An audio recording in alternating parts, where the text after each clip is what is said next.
This is a Code 3 run of Star Wars Elite Series figure Imperial Stormtrooper, which was available at the Disney store. I was able to purchase this guy on clearance for about $5. The box looks pretty darn good. There you have it. At one point, it was a $30 figure. There's no way that I would ever pay that much money for this type of figure. Might as well get an SH Figure Arts or a Mafex or more elite type of figure. This does say that it has a die cast in the figure, and we'll take a look at it in a second. Let's open him up and see what he looks like outside the box.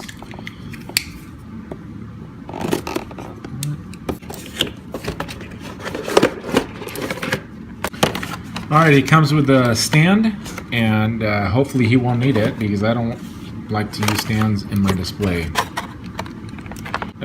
I hate twisty ties. Those of you that have opened a lot of the old Toy Biz figures, you know exactly what I'm talking about and dealing with these things. Holy smokes, I'm going to pause here. Alright, so I just went to the back and cut these things.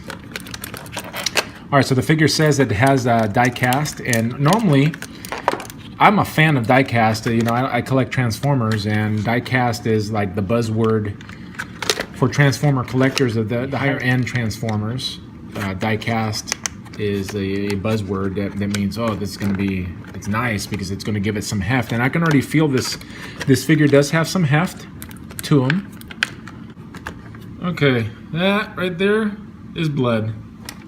And there's blood on the Stormtrooper.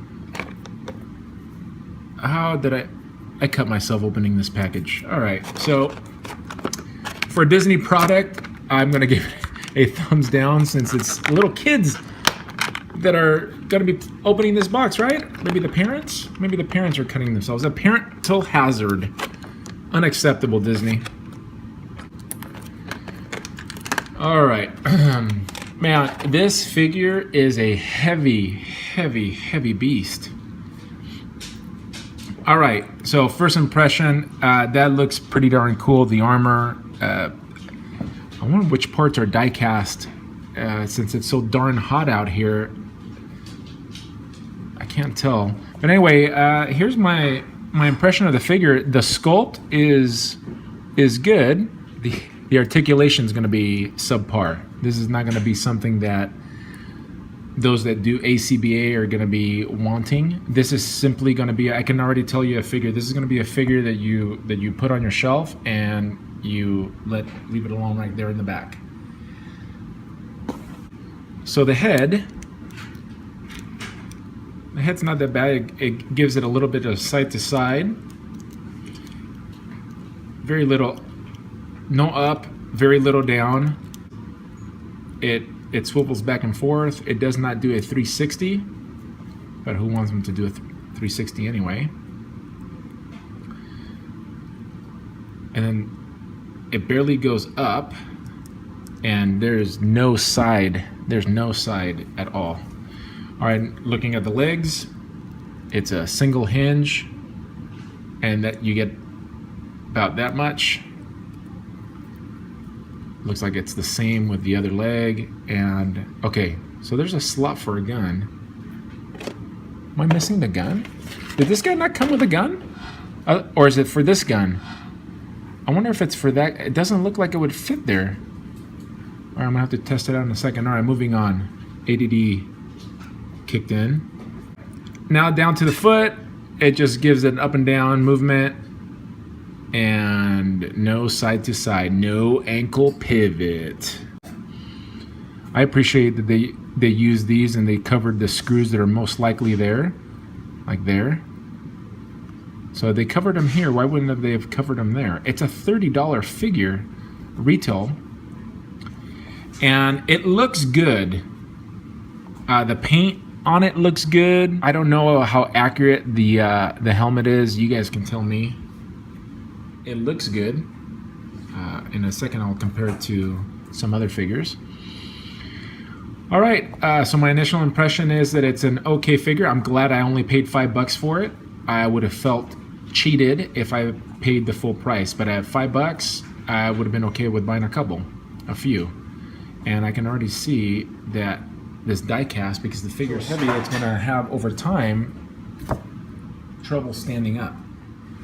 All right, first impression out of the box. The sculpt definitely looks good. This is essentially a statue with some moving parts. So know that if you're gonna buy him, don't expect him to get into any ridiculous poses. Matter of fact, the thing that's most articulated on this figure is the helmet, and it's the fact that it can go side to side, and it's not even that much. The up and down feature, barely any. It would have been nice if they would have put a hinge on that neck, but that's not what the Elite Series figures are all about. Moving on to the arms, they can go up to about that much. They can go all the way around. As you can see all the way around, there's some screws in the back, which is odd to me. Let me pause there and just say, they covered all the other screw holes. I think there's screw holes, but they failed to cover those. And even that one right there on the neck, I don't know if you can see it. Moving on, the waist goes side to side. The leg goes up that much. I'm afraid to push it even higher because I'm gonna break this thing. And I wouldn't want to break it even though I just paid $5 for it. And then the leg goes back that much on both sides. And the foot goes up and down, just that much. Actually, that much up and this much down. So that's about it. So what type of poses can you get this guy in? Not too many dynamic ones. So this is definitely going to be one that you put towards the back of your display. And some vanilla poses. I can't see him getting into too many. You don't want to display him that way because you'll see the screw mark. And he's heavy, so over time, I feel that these will get weak. You can put future floor polish on it to help him out a little bit. He can't get in the knee and do shooting. He can't even cross his arms and grab his own gun here. What are these called anyway? Let me know in the description below because I really don't know. Phasers, some sort of phaser gun. I don't want to call it a rifle. Let's bring in... Here's R2-D2, here's a First Order Stormtrooper, and here's the Black Series. So you can see that the Elite Series is definitely a scale up.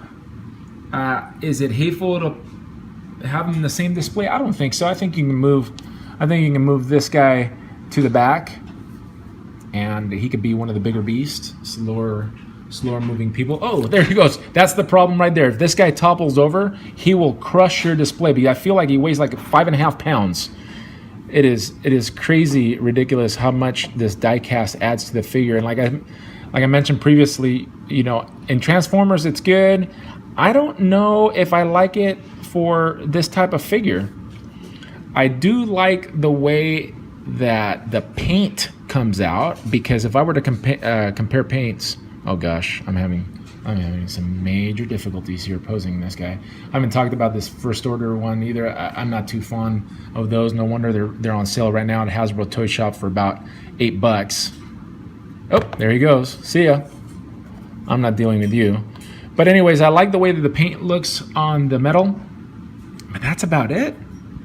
The sculpt is good, but the fact that it can't articulate, I don't know. For me, the Black Series is 1,000 times better. There he is. And here's with this dope right here.